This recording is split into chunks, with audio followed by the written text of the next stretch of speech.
চারিদিকে তো আমরা দেখেছি দোর্দণ্ড প্রতাপ মন্ত্রী এবং তাদের গাড়ি, হাঁটা, চলা, কথাবার্তা যা আমরা এতদিন ধরে দেখে এসেছি, সেখানে আপনি এত সাধারণভাবে থাকছেন কি করে? মন্ত্রী হিসেবে অহংকার হচ্ছে না? আমি অনেকবার বাসে যাতায়াত করেছি কলকাতাতে, এখনো করি, ঠিক আছে? মন্ত্রী হওয়ার পরেও আমি বাসে যাতায়াত করেছি। কেউ হয়তো জানে না, সেটা তো আমি বলিও না। বলছি বিরোধীরা কি বলছেন? বিরোধীরা তো একেবারে ভাগ হয়ে গিয়ে কে কোথায় রয়েছে খুঁজে পাওয়া যাচ্ছে না। তাদের কি বক্তব্য শুনছেন? দেখুন, বাংলায় এখন বিরোধী দল বা বিরোধী পার্টি আগামী দিনে তাদের দূরবীন দিয়েই খুঁজতে হবে। এবং বর্তমানে এই যে তৃণমূল কংগ্রেসের যে রাজনৈতিক পরিস্থিতি স্বাভাবিক। কারণ তারা সরকার থেকে চলে যাওয়ার পরে, কারণ এটা তো দল ছিল না, এটা একটা সিন্ডিকেট ছিল। এখানটাতে মমতা ব্যানার্জির ইশারাতে অভিষেক ব্যানার্জির অ্যাকাউন্টে সমস্ত টাকা জমা হতো, তার বাড়িতে সব জমা হতো। এবার দলটা যখন ক্ষমতাচ্যুত হয়ে যায়, তো স্বাভাবিকভাবে কোনো আদর্শ নীতি ছাড়া একটা দল বা সংগঠন তো বেশি দিন চলতে পারে না, তারই প্রতিফলন আমরা দেখতে পাচ্ছি। তো পার্টির মধ্যে একটা পরিবারবাদ বা তৃণমূলে বলাই হতো যে তৃণমূলে একটাই পোষ, বাকি সব ল্যাম্পোস্ট। নমস্কার, এই সময় লাইভে আপনাদের স্বাগত। আমি শিলাদিত্য, শুরু করছি রাজনীতি ডিকোডেড। আর আজ আমাদের সঙ্গে এই মুহূর্তে স্টুডিওয়ে রয়েছেন রাজ্যের অর্থ দপ্তর এবং পরিবহন দপ্তরের রাষ্ট্রমন্ত্রী আনন্দময় বর্মন। আনন্দময় বাবু, স্বাগত জানাচ্ছি আপনাকে। খুব অল্প সময়ের মধ্যে আপনাদেরকে অনেকগুলো সিদ্ধান্ত নিতে হয়েছিল, কতটা চ্যালেঞ্জিং ছিল? না, এটা ঠিকই যে আমাদের সরকারের বয়স তো আর খুব বেশি দিন নেই। তো এইটুকু সময়ের মধ্যেই আমাদের একটা বিশাল ঋণের বোঝাকে মাথায় রেখে তারপরে এই বাজেট করতে হয়েছে। কিন্তু তাতে কিন্তু আমরা বাংলার মানুষের যে প্রতিক্রিয়া, তাতে কিন্তু এই বাজেটে সমস্ত স্তরের জনগণকে কিন্তু আমরা খুশি করার চেষ্টা করেছি এবং হয়তো অনেক ক্ষেত্রে সেটাতে আমরা সফলও হয়েছি। এবং যে বিষয়গুলোর কথা আপনি বললেন, কারণ উন্নয়নমূলক কর্মকাণ্ডের সাথে আমাদের যুক্ত হতেই হবে। বাংলা পিছিয়ে ছিল অনেকদিন ধরে। স্বাভাবিকভাবে নতুন বেশ কিছু আমাদের যে ক্যাপিটাল ইনফ্রাস্ট্রাকচার যেটা রয়েছে সেটাতে আমরা নিশ্চিতভাবে সেটাতে অনেক কিছু করার জন্য রাজ্যের সড়ক ব্যবস্থা হোক, যোগাযোগ ব্যবস্থার ক্ষেত্রে হোক, রেল যোগাযোগ ব্যবস্থা হোক, সেগুলোর ক্ষেত্রে অনেক টাকা আমাদের সেটাতে নিয়োগ করতেই হচ্ছে। এবং তার সাথে সাথে শিক্ষার ক্ষেত্রেও আমরা সবাই জানি যে বেশ কিছু বড় বড় ঘোষণা আজকে হয়েছে। যেমন উত্তরবঙ্গে আমাদের একটা আইআইটি হবে, উত্তরবঙ্গে একটা আইআইএম হবে। তো এগুলো ভালো, শিক্ষার ক্ষেত্রে ভালো হবে। পিএমসি স্কুল যেগুলো হচ্ছে বিভিন্ন ব্লকে, সেগুলোতে প্রত্যেকটা ব্লকে ২ টো করে স্কুল দেওয়া হবে। তবে সামগ্রিকভাবে শিক্ষার দিক থেকে যাতে আমাদের ন্যাশনাল এডুকেশন পলিসি রয়েছে সেটাকে ফলো করা হয় এবং বাংলার যারা শিক্ষার্থী রয়েছেন বিভিন্ন স্কুলের বা কলেজের বা ইউনিভার্সিটির, তারা যাতে সঠিক শিক্ষা পায় সেই ব্যবস্থাটা করা হবে। স্মার্ট ক্লাসরুম তৈরি করা, ভালো ভালো অন্যান্য ক্ষেত্রে শিক্ষার যে অনুষঙ্গী যে বিষয়গুলো সেগুলো যাতে ঠিকঠাক হয় সেটা আমরা এই বাজেটে রেখেছি এবং সেগুলোতে আমরা সফল হবে। স্বাস্থ্যক্ষেত্রেও বড় বড় প্রজেক্টের কথা ঘোষণা হয়েছে। আমরা সবাই জানি যে উত্তরবঙ্গে এইমসের কথা বলা হয়েছে। সেই এইমস উত্তরবঙ্গে হবে। এইমসের সাথে সাথে একটা ক্যান্সার হসপিটাল, সেটাও উত্তরবঙ্গেই হবে এবং বেশ কিছু medical college, super speciality hospital, সেগুলো আমাদের বিভিন্ন জেলায় জেলায় হচ্ছে। তো স্বাভাবিকভাবেই স্বাস্থ্যটাকেও আমরা ভালো কৃষির ক্ষেত্রেও বড় বড় ঘোষণা। কৃষিক্ষেত্রেও বেশ কিছু ভালো ঘোষণা, যারা কৃষক তাদের জন্য তো অবশ্যই খুব ভালো ঘোষণা রয়েছে। আমরা সবাই জানি যে পিএম কিষাণ সম্মান নিধিতে তারা বছরে ৬,০০০ টাকা করে পেতেন প্রত্যেকটা কৃষক। তার সাথে সাথে বাংলার কৃষকরা তারা যাতে আরও ৩,০০০ টাকা করে পায় সেই ব্যবস্থাটাও রাখা হয়েছে। এবং আলু চাষিদের জন্য একটা বড় সুখবর রয়েছে। তাদের আলুর যে তারা ফলন হয়, তার যে সহায়ক মূল্য সেখানটাতে ২০০ টাকা করে বাড়ানো হয়েছে কুইন্টাল প্রতি। সেটা তাদের জন্য একটা ভালো খবর। তার সাথে সাথে তাদের যে আলুর যে বীজ, সেই বীজটাও শোধিত করা বীজ, সেটা সরকারের পক্ষ থেকেই তাদের বিনামূল্যে দেওয়া হবে এবং কিছু ক্ষেত্রে তাদের সারও বিনামূল্যে দেওয়ার ব্যবস্থা রাখা হয়েছে। এবং ধানের ক্ষেত্রেও যারা ধান চাষি তাদেরও একটা ভালো ইয়ে হয়েছে। আমরা প্রতিশ্রুতি দিয়েছিলাম এর আগেই যে এখন কুইন্টাল প্রতি ২৫০০ টাকা করে ধানের যে সহায়ক মূল্য রয়েছে সেটাকে বাড়িয়ে ৩১০০ টাকা আমরা করব। খুব তাড়াতাড়ি সেটা করব, ২-৪ বছর লাগবে হয়তো। এখন সেটাকেও ২০০ টাকা আমরা বাড়িয়ে দিয়েছি, ২৫০০ থেকে ২৭০০ টাকা হলো। তো নিশ্চিতভাবে চাষিরা খুশি হবেন। কৃষির সাথে যারা যারা যুক্ত হয়েছেন তারা খুশি হবেন। সেচ প্রকল্পের জন্য অনেক টাকা বরাদ্দ করা হয়েছে। আমাদের ওখানে তিস্তা ব্যারেজ প্রকল্প, তাতে প্রায় ১১,০০০ কোটি টাকা সেটা দেওয়া হয়েছে। তাতে কোচবিহার, জলপাইগুড়ি, দার্জিলিং এবং উত্তর দিনাজপুর জেলার যারা কৃষক তারা সবাই সেই সুবিধাটা পাবে। তো নিশ্চিতভাবে সমগ্র দিক থেকে এবং শিল্পের ক্ষেত্রেও এই রাজ্যে যাতে বড় বড় বাণিজ্যিক প্রতিষ্ঠান বা শিল্পপতিরা আসেন, সেজন্য একটা সুগম ব্যবস্থা রাখা হয়েছে। তাদের এই যে বিগত সরকারের আমলে যে ঝঞ্ঝাট ঝামেলার মধ্যে পড়তে হতো, সিন্ডিকেট রাজ, তাদের দাদাগিরি, মাফিয়াগিরি এই সমস্ত মাধ্যমে পড়তে হতো, সেটা যাতে না হয়, কিন্তু তাদের একটা সিঙ্গেল উইন্ডো টাইপের যে ব্যবস্থা, যে বিভিন্ন ক্ষেত্রে তাদের যদি হয়রানির শিকার না হতে হয়, তাহলে একই অফিস থেকে তাদের সমস্ত পারমিশন, এনওসি এই সমস্তগুলো তারা পেয়ে যাবেন। এবং তাদের যে সমস্ত এতদিন ধরে ধরুন শিল্প করার নামে যে জমিগুলো রাখা হয়েছিল কিন্তু শিল্প করা হয়নি, সেগুলো আমাদের সরকার সেগুলো ফেরত নেওয়া হবে, তাদের কাছে উপযুক্ত কারণ জানানো হবে, তাদের সময় দেওয়া হবে, তারা যদি কিছু না করতে পারেন তাহলে সেই জমিগুলোকেও ফেরত নিয়ে আমরা ল্যান্ড ব্যাংক তৈরি করব। এবং তাতে যারা নতুন আগ্রহী শিল্পপতিরা রয়েছেন, তাদের যারা বিনিয়োগ করতে চান, তাদের আমরা সেই ব্যবস্থাটা রাখবো। তো সামগ্রিকভাবে সমস্ত দিক থেকেই আমরা আমাদের রাজ্যের আগামী দিনের উন্নয়নমূলক কর্মকাণ্ডগুলোর সাথে সবকিছু জড়িত করে এই বাজেটটাকে আমরা পেশ করেছি। আমি বললাম যে উত্তরবঙ্গে এইমস, যেটা উত্তরবঙ্গের মানুষের দীর্ঘদিনের দাবি ছিল, এর আগে রায়গঞ্জে এইমস করার কথা ছিল, কিন্তু কোনো কারণে সেটা এইমস রায়গঞ্জে না হয়ে কল্যাণীতে হয়েছে। তো স্বাভাবিকভাবে এবার এইমস আবার উত্তরবঙ্গে হচ্ছে। এটা আমাদের জন্য একটা, উত্তরবঙ্গবাসীর জন্য একটা বড় খবর। কারণ উত্তরবঙ্গের সাধারণ দরিদ্র মানুষগুলোকে চিকিৎসার জন্য বিভিন্ন জায়গাতে, প্রায় দক্ষিণ ভারতে, কখনো ব্যাঙ্গালোরে, কখনো চেন্নাইতে, ভেলোরে, এই সমস্ত জায়গায় যেতে হয়, অনেককে কলকাতায় ছুটে আসতে। তো উত্তরবঙ্গে এইমস হলে যে জায়গাতেই হোক না কেন, উত্তরবঙ্গবাসী সেটাতে তার সুফল পাবে। এবং উত্তরবঙ্গে বললাম যে উত্তরবঙ্গে আইআইটি, আইআইএম, ক্যান্সার হসপিটাল এগুলো সব উত্তরবঙ্গে হচ্ছে। উত্তরবঙ্গের বিভিন্ন জায়গাতে নতুন নতুন পুরসভা তৈরি হচ্ছে। তার মধ্যে আমার যে বিধানসভা কনস্টিটিউয়েন্সি শিব মন্দির এলাকা, সেটাতেও একটা পুরসভা হচ্ছে, নতুন ঘোষণা হয়েছে। তাছাড়া চাঁচল, গাজল এই সমস্ত এলাকাতে হয়েছে। উত্তরবঙ্গে গুরুত্ব দিয়ে আমাদের এখানটাতে যে সমস্ত মানে রাজ্য স্তরে যে সমস্ত সার্কিটগুলো তৈরি করা হচ্ছে, যেমন গঙ্গাসাগর মেলা, সেটার সাথে সাথে আমাদের জলপেশ মেলা, রাসমেলা, সেগুলোকে যুক্ত করা হয়েছে। শক্তিপীঠের যে সার্কিট, সেটার সাথে এখানটার আমাদের তারাপীঠ, কালীঘাটের সাথে আমাদের ভ্রামরী দেবীর যে মন্দির, সেটাকেও যুক্ত করা হয়েছে। তো স্বাভাবিকভাবে বেশ কিছু ক্ষেত্রে উত্তরবঙ্গে গুরুত্ব দেওয়া হয়েছে। উত্তরবঙ্গের শিলিগুড়ি, জলপাইগুড়ি আর রেলের ক্ষেত্রে যাতে মেট্রো রেল সংযোগ করা যায়, তার জন্য নতুন একটা প্রস্তাব রাখা হয়েছে, সেটা নিশ্চিতভাবে হবে। তবে সামগ্রিকভাবে উত্তরবঙ্গবাসী খুশি। উত্তরবঙ্গের আমাদের রাজবংশী সংখ্যাগরিষ্ঠ মানুষ উত্তরবঙ্গে রয়েছে, তাদের জন্য প্রায় 50 কোটি টাকা দিয়ে রাজবংশী ভাষা, সংস্কৃতি এবং রাজবংশী সমাজের উন্নয়নমূলক কর্মকাণ্ডের জন্য সেটাও রাখা হয়েছে। তো স্বাভাবিকভাবে উত্তরবঙ্গের বেশ কিছু ক্ষেত্রে বড় বড় যে ইনভেস্টমেন্ট করার বিষয়গুলো, সেগুলো উত্তরবঙ্গের জন্য রাখা আছে। তো স্বাভাবিকভাবে উত্তরবঙ্গবাসী খুশি হবে এবং উত্তরবঙ্গবাসী এই বাজেটে নিশ্চিতভাবে তারা আশাবাদী। এরই সঙ্গে যেটা জিজ্ঞেস করব, শুধু তো অর্থ দফতরের নয়, আপনি এর সঙ্গে পরিবহন দফতরেও দায়িত্বপ্রাপ্ত প্রতিমন্ত্রী। পরিবহন দফতরের জন্য বিশেষ কোনো ভাবনা, চিন্তা, আগামী দিনের প্রজেক্ট নিয়ে কোনো কিছু এগোনো গেছে? আপনি জানেন যে দুর্নীতির কথা বারবার করে উঠেছে, সেক্ষেত্রে পরিবহন দফতরও বাদ যায়নি, কিন্তু সেখানেও বারবার নানান অভিযোগ উঠেছে, সামলাবেন কি করে? না, ঠিকই। দেখুন, পরিবহন দপ্তরটা একটা বড় দপ্তর এবং এবারের বাজেটে পরিবহন দপ্তরেও প্রায় 2,700 কোটি টাকা বরাদ্দ করা হয়েছে। এবং পরিবহন দপ্তরের একটা মানে কঙ্কালসার চেহারা আমি গত কয়েকদিন ধরেই যেটা দেখতে পেলাম, যে তাতে কর্মী নিয়োগ প্রায় হয়নি।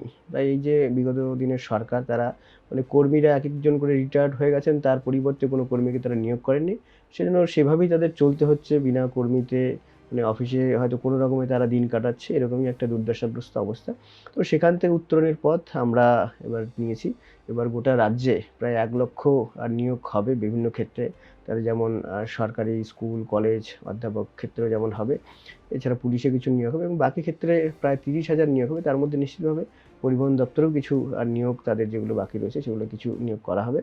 এবং পরিবহন দপ্তরের যে এই যে কঙ্কালসার চেহারাটাকে, সেটাকে যাতে আমরা ধীরে ধীরে একটা ভালো চেহারায় নিয়ে আসতে পারি, পরিকাঠামোগত উন্নয়ন বা নতুন নতুন বাস চালু করা, ইলেকট্রিক বাস চালু করা, অন্যান্য ক্ষেত্রে যার সহযোগী পরিবহন দপ্তরকে আরও ভালো মানুষের পরিষেবামূলক ক্ষেত্রে যাতে আরও তারা ভালো কাজ করতে পারে, সেই বিষয়গুলো দেখা হবে। আর যে দুর্নীতি হয়েছে সেই দুর্নীতিগুলো তদন্ত করা হবে। যে সমস্ত দুর্নীতি হয়েছে এতদিন ধরে, সেই দুর্নীতিগুলোর তদন্ত করে যারা যারা সেগুলোতে দোষী হবে, শাস্তি তো দেওয়া হবে, তারা শাস্তি পাবে। বলছি, বিরোধীরা কি বলছেন? বিরোধীরা তো একেবারে ভাগ হয়ে গিয়ে কে কোথায় রয়েছে খুঁজে পাওয়া যাচ্ছে না, তাদের কি বক্তব্য শুনছেন? দেখুন, বাংলায় এখন বিরোধী দল বা বিরোধী পার্টি আগামী দিনে তাদের দূরবীন দিয়েই খুঁজতে হবে। কারণ সবাই আমরা দেখেছি যে এই তৃণমূল কংগ্রেস দলটা, এরাই তো এতদিন ধরে শাসক দল ছিল এবং এবারের যা রেজাল্ট হয়েছে তাতে এরাই প্রধান বিরোধী দল হওয়ার কথা, 80টি সিট তারা জিতেছে। কিন্তু তারপরে জেতার পরেও তাদের মধ্যে এই যে মতানৈক্য, ছন্নছাড়া ভাব, নিজেদের মধ্যে ভেদাভেদ, ভাগাভাগি, তাতে কিন্তু এই দলটা টুকরো টুকরো হয়ে গেছে। তো স্বাভাবিকভাবে এই দলটা হয়তো এই কয়েকজন রয়েছে তারা তাদের যারা দিল্লিতে এমপি রয়েছেন তারাও নিজেদের মধ্যে ভাগাভাগিতে সব জড়িয়ে পড়েছে। তো এই দলের ভবিষ্যৎ আর কিছু নেই। এই দলটা ধীরে ধীরে গোটা বাংলার রাজনৈতিক ইতিহাস থেকে মুছে যাবে এবং একটা হয়তো যে একসময় তৃণমূল কংগ্রেস নামক কোনো দল ছিল, বাংলায় তারা রাজত্ব করেছে 15 বছর, এই ধরনের ইতিহাসই আগামী দিন তৈরি হবে। এবং বাকি কংগ্রেস বলুন বা সিপিএম বলুন, তাদেরও আর বাংলায় কোনো সেই প্রাসঙ্গিকতা নেই। তো স্বাভাবিকভাবে বাংলায় আগামী দিনে নতুন কোনো পার্টি আসবে কিনা সেটা এই মুহূর্তে বলা সম্ভব না। তবে বিজেপি যে দীর্ঘদিন যাবৎ বাংলায় আর এই বাংলার জনগণকে পরিষেবা দিতে পারবে, সেবা দিতে পারবে, সেই ব্যাপারটা মোটামুটি নিশ্চিত হয়ে গেছে। আমরা সেদিকেই তাকিয়ে আছি যে 2047 আমাদের স্বাধীনতার 100 বছর হবে। আর সেই সময়কাল পর্যন্ত আমরা নিশ্চিতভাবে বাংলাকে, এই যে পিছনের সারির বাংলা, সেটাকে আমরা সামনের সারিতে এগিয়ে নিয়ে যাব। আর বাংলা নিশ্চিতভাবে আগামী দিনে গোটা ভারতের মধ্যে একটা ভালো রাজ্য হিসেবে পরিগণিত হবে। মানে দুটো ভাবনার বিষয়ই জানতে চাইব বাস্তবের মাটিতে। এক তো 2026 বিধানসভা নির্বাচনে বিপুল জয় বিজেপি, 2/3 আসন নিয়ে সরকার গঠন করা, এটা ভাবা গিয়েছিল। এক, দুই হচ্ছে সদ্য বিরোধী হয়ে যাওয়া, যদি এই মুহূর্তে সেখানেও ভাগ, যে দুটো ছবি নিয়ে, যে দুটো নাম নিয়ে অনুপ্রেরণার কথা বলা হতো, সেই তৃণমূল কংগ্রেস থেকে নামই মুছে যাচ্ছে মমতা বন্দ্যোপাধ্যায়, অভিষেক বন্দ্যোপাধ্যায়, ভেবেছিলেন? দেখুন, এটা ঠিক। এবার বাংলার যে নির্বাচন হয়েছিল নিশ্চিতভাবে এটা, কারণ বাংলার বিপুল সংখ্যক মানুষ তারা পরিত্রাণ চেয়েছিল, পরিবর্তন চেয়েছিল, এদের হাত থেকে মুক্তি চেয়েছিল। সেই মুক্তি পাওয়ার জন্যই কিন্তু, এই পরিত্রাণ পাওয়ার জন্যই তারা এবার ভারতীয় জনতা পার্টিকে ভোট দেয় এবং ঐতিহাসিকভাবে প্রায় 207টি আসনে আমরা জয়লাভ করি, উত্তরবঙ্গ, দক্ষিণবঙ্গ, মধ্যবঙ্গ সমস্ত জায়গা মিলিয়ে। এবং এটা একটা বড় জয়। তৃণমূল কংগ্রেস 80টি আসনে নেমে যায়, অন্যান্য রাজনৈতিক দলে সেরকম কোনো আসন তো নেই। তো স্বাভাবিকভাবে এটা হয়তো আমরাও হয়তো ভেবেছিলাম যে 170 180 হবে, সেটা আমাদের ধারণাকেও হয়তো ছাড়িয়ে গেছে, 200 পার হয়ে গেছে। তবে এটা নিশ্চিতভাবে একটা বড় জয় এবং বেশ কিছু ক্ষেত্রে নতুন নতুন ইতিহাস তৈরি হয়ে গেছে। আমার নিজের কেন্দ্রেই যেমন আমি এবার বাংলায় সবচেয়ে বেশি ভোটের মার্জিনে জয়ী হয়েছি, প্রায় 1,04,000 ভোটের ব্যবধানে আমি জয়ী হয়েছি। এটা আমার জন্য বা আমার নকশালবাড়ি এলাকার জন্য একটা গর্বের বিষয়। তো স্বাভাবিকভাবে সমস্ত ক্ষেত্রেই আমরা জয়ী হয়েছি। মুখ্যমন্ত্রী প্রাক্তন তিনি নিজে হেরে গেছেন তার নিজের ভবানীপুর আসন থেকে। বড় বড় মন্ত্রীরা তৃণমূলে তারা সবাই হেরে গেছে। তো নিশ্চিতভাবে এটা বিজেপির একটা বড় জয় এবং তার জন্য আমরা বাংলার মানুষকে ধন্যবাদ জানাই যে তারা এটা চেয়েছিলেন বলে এটা সম্ভব হয়েছে। এবং বর্তমানে এই যে তৃণমূল কংগ্রেসের যে রাজনৈতিক পরিস্থিতি স্বাভাবিক, কারণ তারা সরকার থেকে চলে যাওয়ার পরে, কারণ এটা তো দল ছিল না, এটা একটা সিন্ডিকেট ছিল। এখানটাতে মমতা ব্যানার্জির ইশারাতে অভিষেক ব্যানার্জির অ্যাকাউন্টে সমস্ত টাকা জমা হতো, তার বাড়িতে সব জমা হতো। তো পার্টির মধ্যে একটা পরিবারবাদ বা তৃণমূলে বলাই হতো যে তৃণমূলে একটাই পোস্ট, বাকি সব ল্যাম্প পোস্ট। তো এই ধরনের বিষয়গুলো তো বলাই হতো। তো স্বাভাবিকভাবে এবার দলটা যখন ক্ষমতাচ্যুত হয়ে যায়, তো স্বাভাবিকভাবে এই দলের কোনো নীতি ছিল না, কোনো আদর্শ ছিল না। তো স্বাভাবিকভাবে কোনো আদর্শ নীতি ছাড়া একটা দল বা সংগঠন তো বেশি দিন চলতে পারে না। তারই প্রতিফলন আমরা দেখতে পাচ্ছি যে এখন যে দল সৃষ্টি করলো তাকেই তারা বের করে দিচ্ছে। তো এটা হওয়ারই ছিল, এটা নতুন করে বলার কিছু নেই। তবে আগামী দিনে এখন যা চলছে এটা আর 2-3 বছর হতে দিন, তৃণমূল কংগ্রেস নামক কোনো দল অন্তত বাংলায় আর অবশিষ্ট থাকবে না। আপনি যে ভোটের মার্জিনটা, এই মার্জিনটা কি আপনি নিজে কল্পনা করতে পেরেছিলেন যে আপনার এই জয়ে এই মার্জিনটা আসবে? না, আমার একটা ইয়ে তো ছিলই। আমরা ওখানটাতে আমরা এবার প্রচারই করেছিলাম যে এবার আমাদের 1 লক্ষ ভোটে জিততে হবে।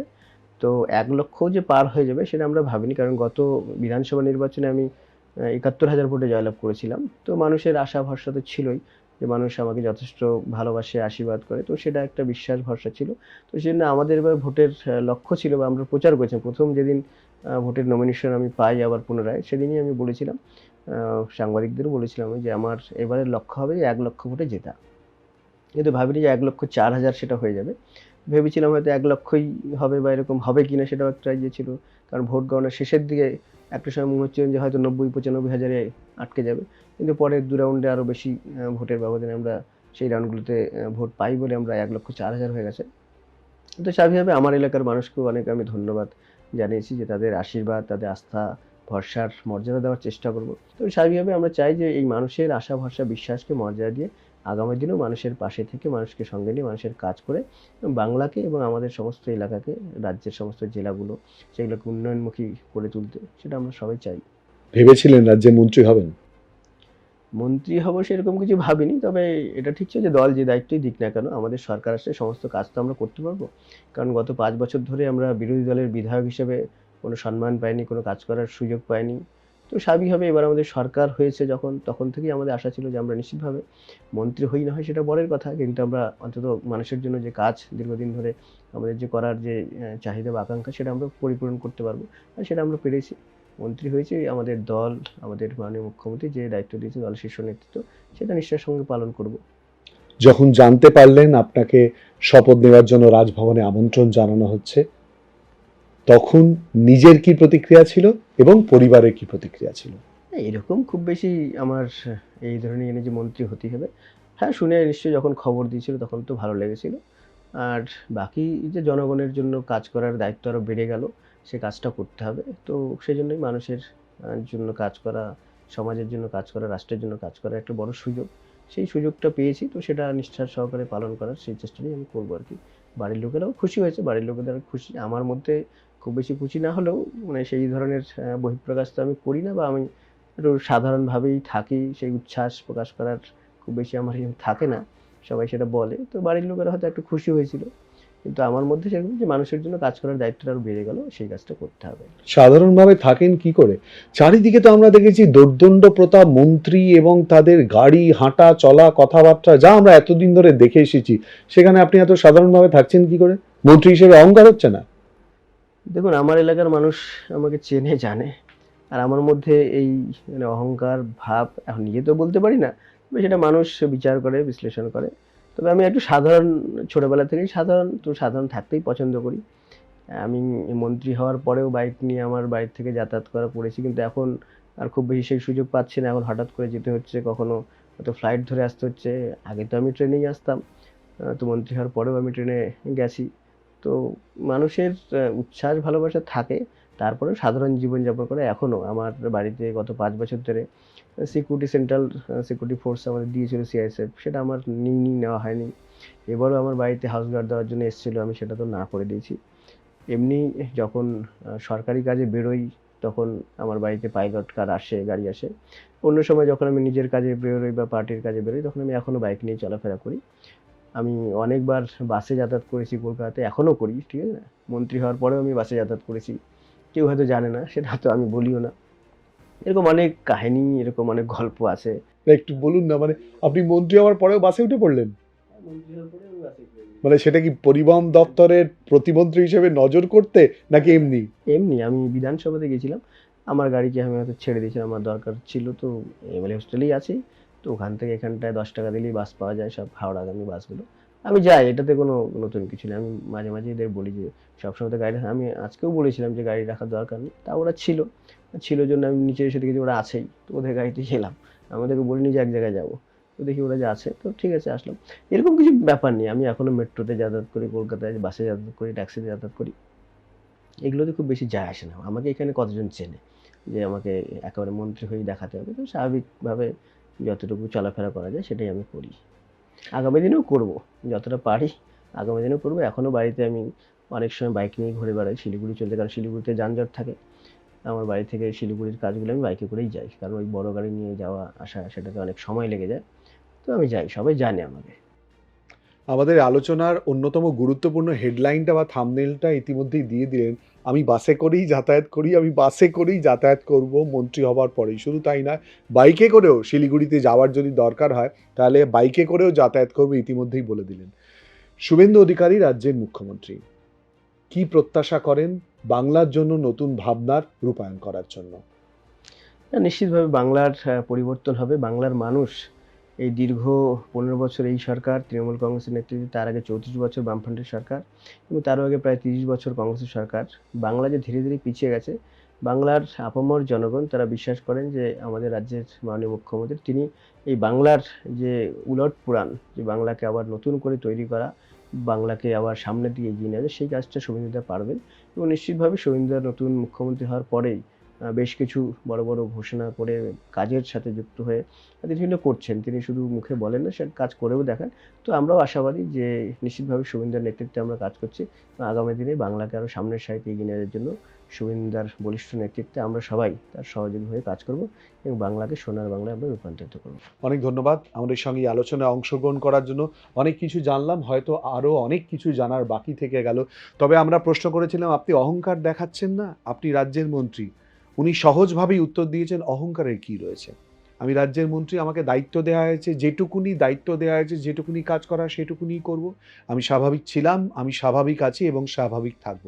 এ কথা আনন্দময়বাবু বারবার করে বলেছেন, একাধিকবার বলেছেন। এরপর কি হয়?